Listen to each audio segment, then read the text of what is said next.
Lord Toranaga sends Mariko on a mysterious mission as tensions rise among his ranks in Shogun Episode 8.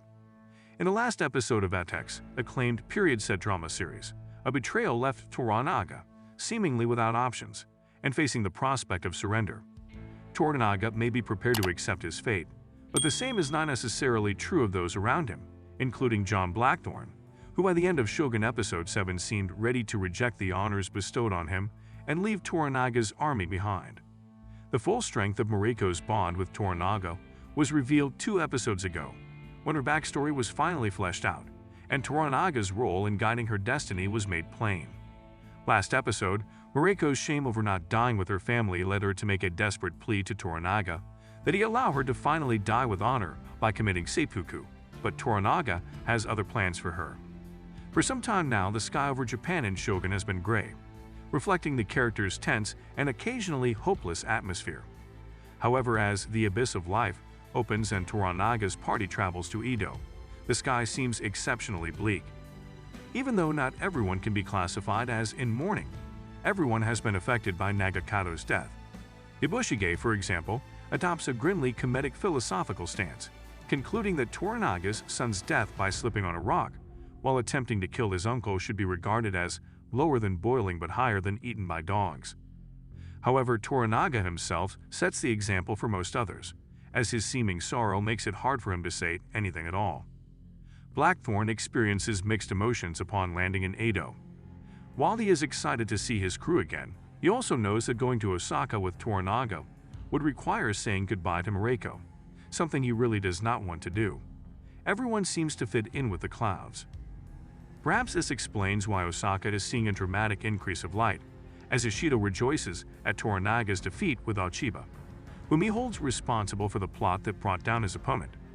But Achiba isn't quite ready to celebrate just yet, and she's not overly thrilled with Achiba's proposal that they be married in order to formally cement their relationship. Although she doesn't say no, nothing in her response indicates that she could be inclined to answer yes. The people close to Toranaga in Ado lament Nagakato, while lightheartedly remembering his teenage transgressions. Or this is how some of them respond. Omi is even more disappointed with Toranaga's capitulation because of the agonizing defeat. Although Nagakato's aggressiveness may have been misguided, at least he was standing his ground. Undoubtedly adding to the unhappiness is the fact that Toranaga, who is rumored to be too sick to attend his son's funeral, is absent from the mourning the next day.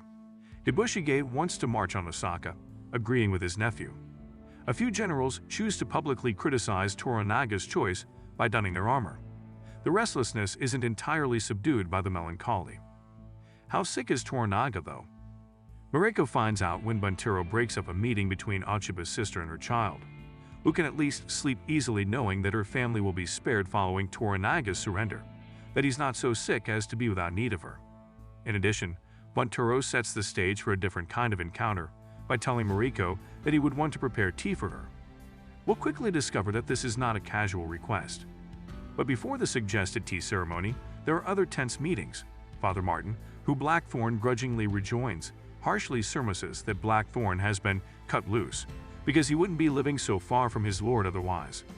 Father Martin is informed by Blackthorne that he has plans, and he got it, plans to retrieve his ship. The plan also calls for a showdown with the Portuguese black ship and a reunion with his crew. Tell me, will you wear those clothes when you see your men? Father Martin asks in response. It's unlikely that even he realizes how ineffective this comment will end up being. At their next meeting, Father Martin informs Toranaga that the Christian Council members cannot be persuaded to support Toranaga, using Mariko as a translator. Toranaga is not amused by this and accuses the Catholic Church of being unsupportive. In addition to trying to explain this, Father Martin also makes a tactical suggestion. Why not team up with Achiba? They both adored the Teiko and the successor after all. I mean, it makes sense. Hiromatsu agrees that this is a wise idea as well, but Toranaga is not persuaded because he thinks Achiba despises him more than anything. Despite the alliance's apparent logic, this will only cause obstacles. While they are conversing, Hiromatsu should instruct the generals to follow suit and cease second-guessing his choice to surrender, says Toranaga. Even though Toranaga is effectively a zombie, he is still in command for the time being. He departs with Father Martin a parting gift. granting him permission to erect his church in Ado, as if all is lost. Counterpoint: Father Martin leaves, heading for Osaka, carrying the word that Toranaga only wishes to die peacefully. Hiromatsu informs the others that this is a deception and that Toranaga intends to fight. After that, tea is ready. Buntaro makes tea for his wife in a superbly produced scene, using a great deal of formality, as well as accuracy and attention to detail that she finds pleasing. It's a poignant time in their failing marriage. Buntaro recalls the joy of their first moments spent together. Mariko finds it difficult to recall things that way, to put it nicely. She remains silent when Buntaro inquires as to whether she still feels something for Anjin.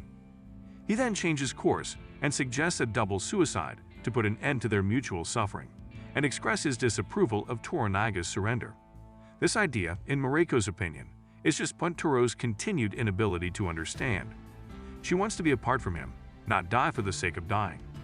She wants this to stop since he is abusing her and overwhelming her. Is Buntaro now beginning to get the lady he married when he sobs after she leaves? Though it's a very distinct form of separation, one unforgettable episode of estrangement follows another. Blackthorne, searching for his troops, discovers them in the foulest area of Ado, where they are living in the slums. Disappointed, he turns to leave, but Solomon spots him and tells him that his crew has been reduced to 6 men who are only partially alive. They assumed their pilot was dead and went on, fully dedicating themselves to a hedonistic life in Japan. Furthermore, they've come to believe that Blackthorne changed his route only out of desire rather than a genuine threat. The ensuing altercation not only ends their romance, and presumably Solomon's life, but it also likely permanently separates Blackthorne from his former life. The first of Blackthorne's subsequent actions is an odd alliance. He gets an audience with Yabushige with Mariko's assistance in the hopes of, taking command of the Erasmus again and navigating the seas. In fact, he wants this so badly that he will sail under the command of the man who, in Blackthorne's words, is a real shitface and boiled one of his shipmates alive. He is rejected by Yabushige, but not for the reasons you may think. In addition, he is now certain that Toranaga is still alive and is eager to find out what will happen next. This results in a startling admission. Blackthorne sees Yabushige as a kindred, rebellious spirit and comes to the realization that he doesn't really fit anywhere, let alone in Japan. Yabushige and Mariko, particularly Mariko, attempt to explain to him that loyalty is more important than chance of death, but he is unable to grasp this. Neither Blackthorne nor Mariko would want that. Nevertheless, he is stuck with this. This sense of pride in service is seen in the following scene, as Kiku watches contentedly as Jin sobs at the sight of what appear to be marshlands. However, she sees possibility for the future of the city when others might only see a wasteland. Father Martin is also observing this from a short distance away. It seems that coexisting with the cathedral will be necessary for the course in tea houses. While these prospective neighbors contemplate fresh starts, Ochiba must contemplate a conclusion. The widow of the Teiko family, Lady Dainoin, has had a stroke. Her final request is that Ochiba fulfill his pledge to free the hostages and end these games that are causing instability in their country. Will Ochiba comply with the demand? The look on her face as Dainoin takes her final breath is difficult to read. If Toranaga is being disingenuous about giving up, he does so in an unusual way back in Ado. He makes his vassals sign a document promising to submit one by one, and when Hiromatsu comes around, he tries to call Toranaga's bluff. However, the conversation that comes next implies there isn't a bluff. Toranaga refuses to be persuaded, arguing that the interests of Japan and the clan are more important than their own, even when Hiromatsu advises they stay and continue fighting in Ado. In the conversation that ensues, Hiromatsu implies he is unable to continue following Toranaga. Despite the fact that it means dying in vain, he conducts seppuku since he has no other choice. But did he? Later that evening, Mariko speaks with Toranaga and attempts to make sense of everything. It turns out that Toranaga was correct to assume that Blackthorne would turn to Yabushige, and that Hiromatsu's death would eliminate any hesitation to form an alliance. Both of them are goshawks, meant to be hurled at adversaries.